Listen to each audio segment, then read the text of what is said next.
तो आज का आपका टॉपिक है the skeletal muscle, the structure of skeletal muscle. है we are going to discuss the detail structure of the skeletal muscle. तो even at tene deringa ta e skeletal muscle iskola tene ta to mucho se discussion chujesin halale tene ngatam thangma lagyu se no ki skeletal muscle gun ngata kokshinon.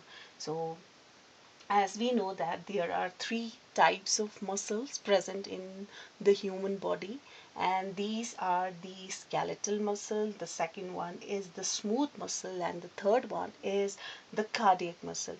So cardiac muscle now smooth muscles kun halale kabu ngatai involuntary muscles in halale. On the other hand, we have the skeletal muscles, which are voluntary muscle, which help our body to move, or which help our body to move from one place to one place to another place. हलले so it means वो हमारे body को locomotion में help करता है. तो what are the main characteristic features of this skeletal muscle? जब हम skeletal muscle को detail में देखते हैं तो skeletal muscles जो है वो क्या होते हैं? These are unbranched, वो unbranched होते हैं. These are multinucleate and these have alternate dark and light band. तो ये dark band है, light band है, dark band, light band, इस तरीके से इनमें light और dark color के band होते हैं. As a result they are also called as the striped muscle. तो skeletal muscle का दूसरा नाम है striped muscle, तीसरा नाम है इनका वॉलेंट्री मसल, और इनको हम स्केलेटल मसल्स भी कहते हैं. Why this are called as skeletal muscle? Because these are attach to our bones. तो ये हमारा बोन्स है, ये मसल है. तो ये मसल जो है tendon, with the help of tendon के हेल्प से वो हमारे बोन के साथ अटैच होते हैं, है ना. तो ये मसल है, ये किसके साथ अटैच है? बोन के साथ अटैच है. तो ये बोन के साथ अटैच है, किसके साथ?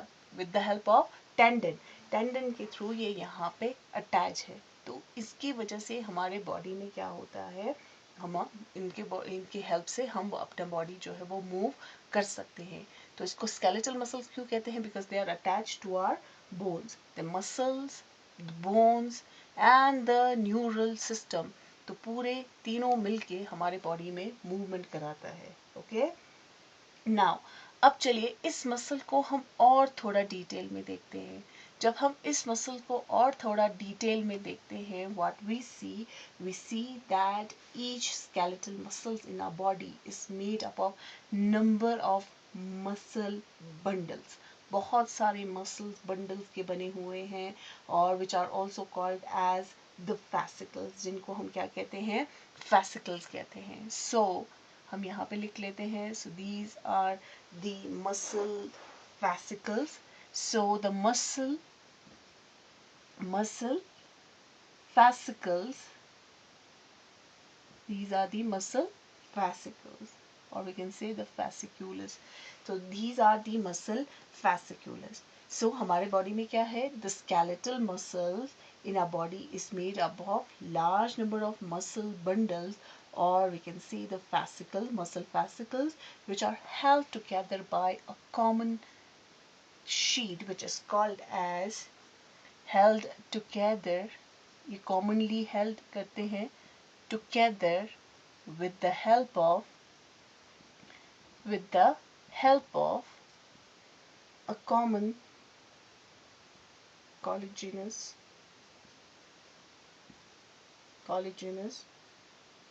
tissue, connective tissue, which is called as the fascia. ठीक है, जिनको हम क्या कहते हैं? FASCIA.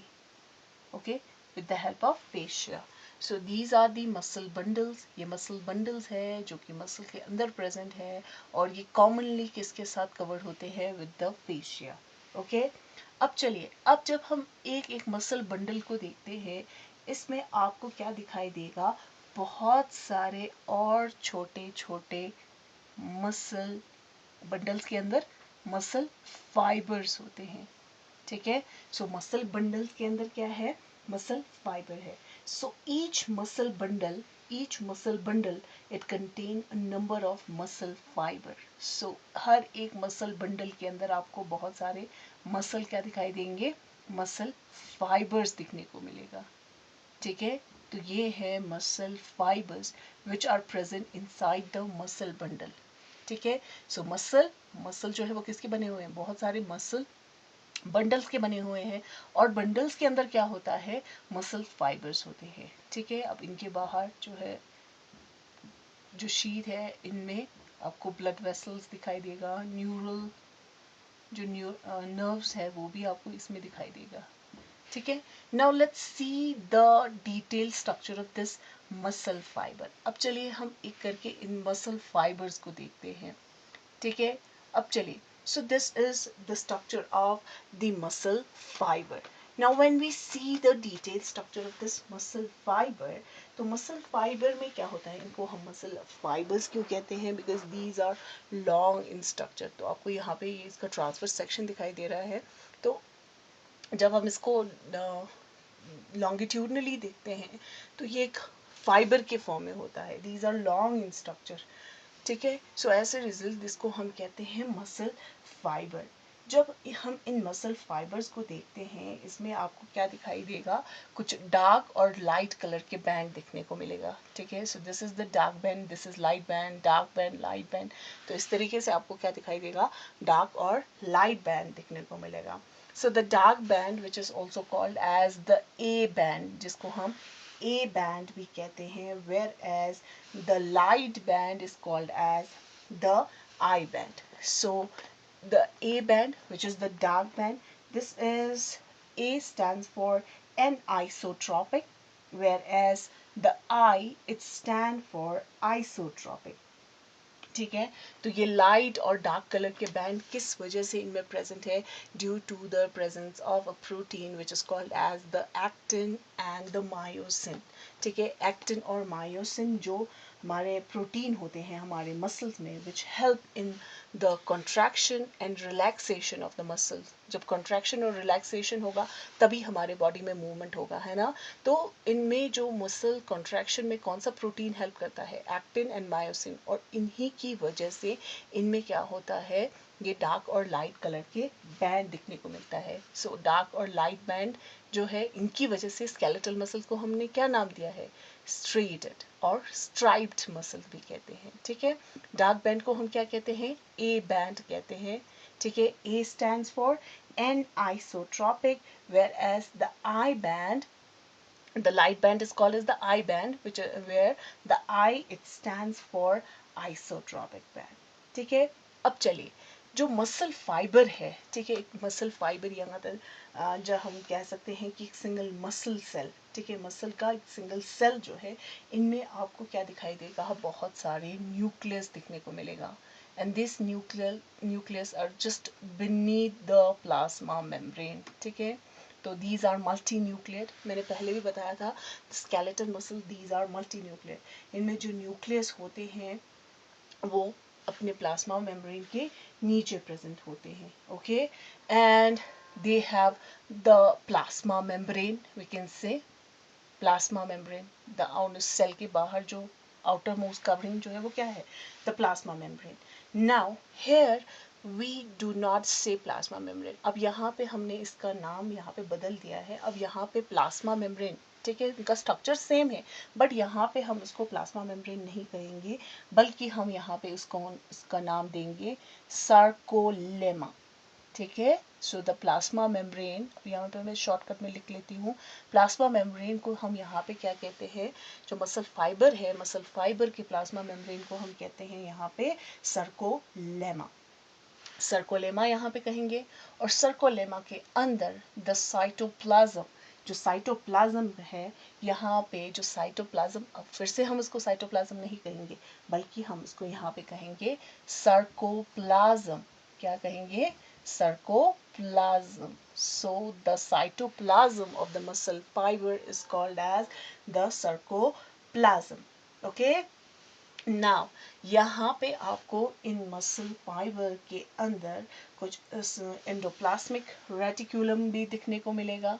ठीक है, सो एंडोप्लाज्मिक रेटिकुलम हम यहाँ पे बना लेते हैं। ठीक है, सो रफली यहाँ पे थोड़ा बहुत एंडोप्लाज्मिक रेटिकुलम हम बना लेते हैं। So here the endoplasmic reticulum is called as the sarcoplasmic endoplasmic reticulum. ठीक है.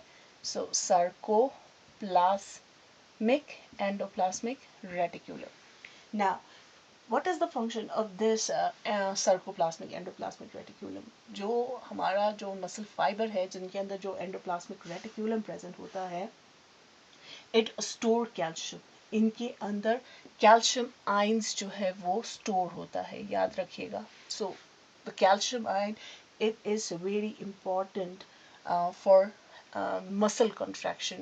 So the calcium ion, they also help in muscle contraction, we can say. ठीक है. So calcium ion जो है वो muscle contraction में help करता है. और ये कहाँ पे स्टोर होता है? मसल फाइबर के एंडोप्लाज्मिक रेटिक्यूलम में, which is called as the sarcoplasmic endoplasmic reticulum. So तो ये है आपका the structure of the muscle fiber. So muscle fibre के अंदर फिर आपको क्या दिखने को मिलेगा? कुछ पैरेलली अरेंज मायोफाइब्रिल्स दिखने को मिलेगा. So as we see this are the muscle के अंदर क्या है? बहुत सारे मसल बंडल्स है. ठीक है. तो मसल बंडल्स के अंदर फिर क्या है? Bundle, these are the bundle. Muscles के अंदर बहुत सारे बंडल्स के अंदर फिर क्या है? फाइबर्स. तो फाइबर्स के अंदर फिर आपको क्या दिखने को मिलेगा? मायोफाइब्रिल्स. ठीक है. तो ये है मायोफाइब्रिल्स. जब आप मायोफाइब्रिल्स का डिटेल स्ट्रक्चर देखेंगे तो जिसमें आपको ये लाइट और डार्क कलर के बैंड दिखने को मिलेगा. Now let's discuss the detailed structure of